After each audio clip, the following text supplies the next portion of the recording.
Picture yourself walking through a village in the English countryside. Stone cottages, walls 2 feet thick, standing since the 1700s. Now go to southern France. Same thing. Limestone farmhouses that have outlived a dozen generations. Germany, Italy, even parts of rural Mexico. Stone and masonry everywhere. Structures built to outlast empires. Now land in literally any American suburb. Wood. Just wood. 2x4 studs wrapped in plywood, wrapped in siding, wrapped in a fantasy that it's something sturdier. Even the houses that look like brick or stone are usually wood underneath wearing a costume. So here's the question that should bother you more than it does. America is the richest country in the history of the world. We could build out of anything we wanted. So why did we choose the material that burns, rots, and warps over the one that doesn't? Let's kill a myth first. It's not because America doesn't have stone. We have more stone than almost any country on Earth. Granite in New England, limestone in Texas and Indiana, sandstone across the Southwest. This isn't a resource problem. This is a choice. And the choice goes back further than you'd think, all the way to the 1600s. When European colonists arrived, they found something Europe didn't have anymore. Forests. Endless, untouched, old-growth forests, stretching for thousands of miles. Centuries of building in Europe had already stripped most of the continent's old forests bare, which is exactly why stone became the default there. Wood was scarce and expensive, so you built with what was abundant: stone, brick, clay. In America, it was the opposite. Wood was everywhere and nearly free. Stone had to be quarried, cut, and hauled, which took skilled labor and time. A colonist with an axe could fell a tree and have a wall up in a fraction of the time it took a mason to lay a single course of stone. Speed won. It always wins. Then came something that locked wood in permanently: the balloon frame. Invented in Chicago in the 1830s, this was a construction method using thin, standardized lumber nailed together instead of heavy hand-hewn timber joined by carpenters. Suddenly, you didn't need a master craftsman to build a house. You needed a hammer, some nails, and a few unskilled workers. Historians often say this single invention is why Chicago, and then the entire Midwest and West, exploded with housing so fast. Whole towns went up in weeks. Stone simply could not compete with that speed, not even close. Fast forward to the 1940s, and the same forces from our other stories show up again. World War II ends. Soldiers come home. The country needs millions of houses immediately. Builders like William Levitt are mass-producing homes using wood frame construction because it's fast, cheap, and doesn't require rare skilled labor. Masonry, by comparison, required masons, and after decades of declining demand, there simply weren't enough of them left to build a nation overnight. Wood wasn't just convenient anymore.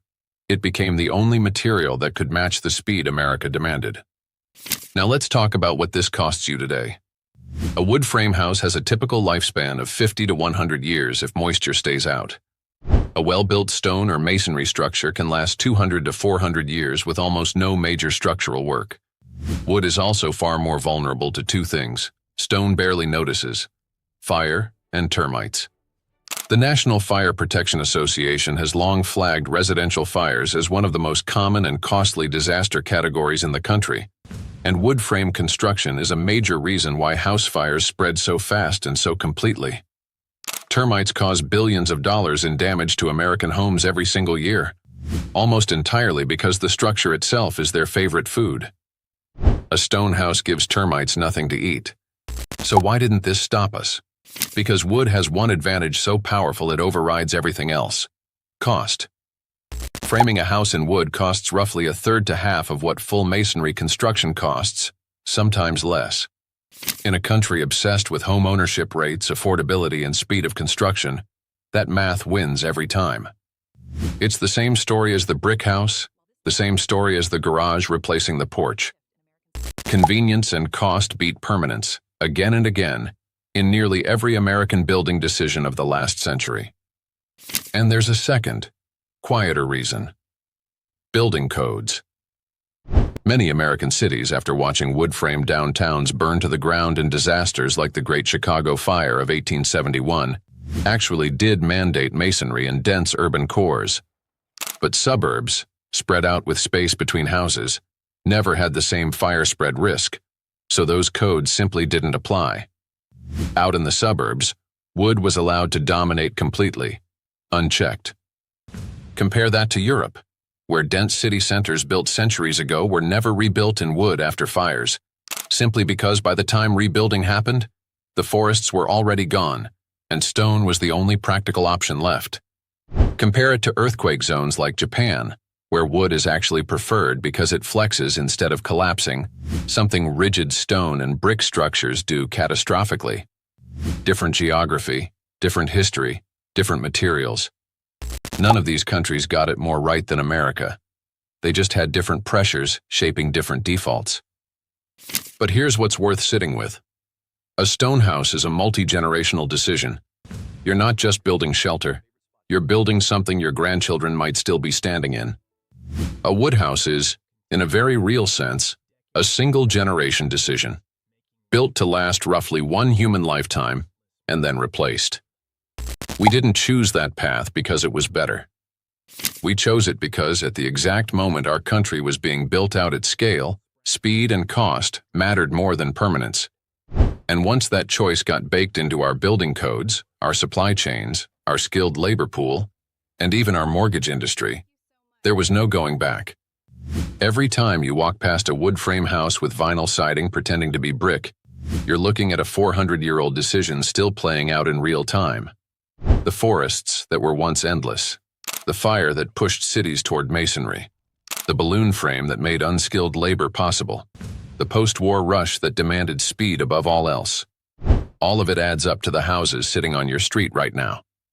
So next time someone says American houses feel flimsy compared to Europe, you'll know the real answer isn't laziness or bad engineering. It's history, geography, and economics, compounding for 4 centuries straight. Do you live in a stone house, a brick house, or a classic American wood frame? Tell me in the comments. I read everyone. And if you want to go deeper into the hidden decisions behind the houses we live in, there's a video right here about why the American brick house disappeared too.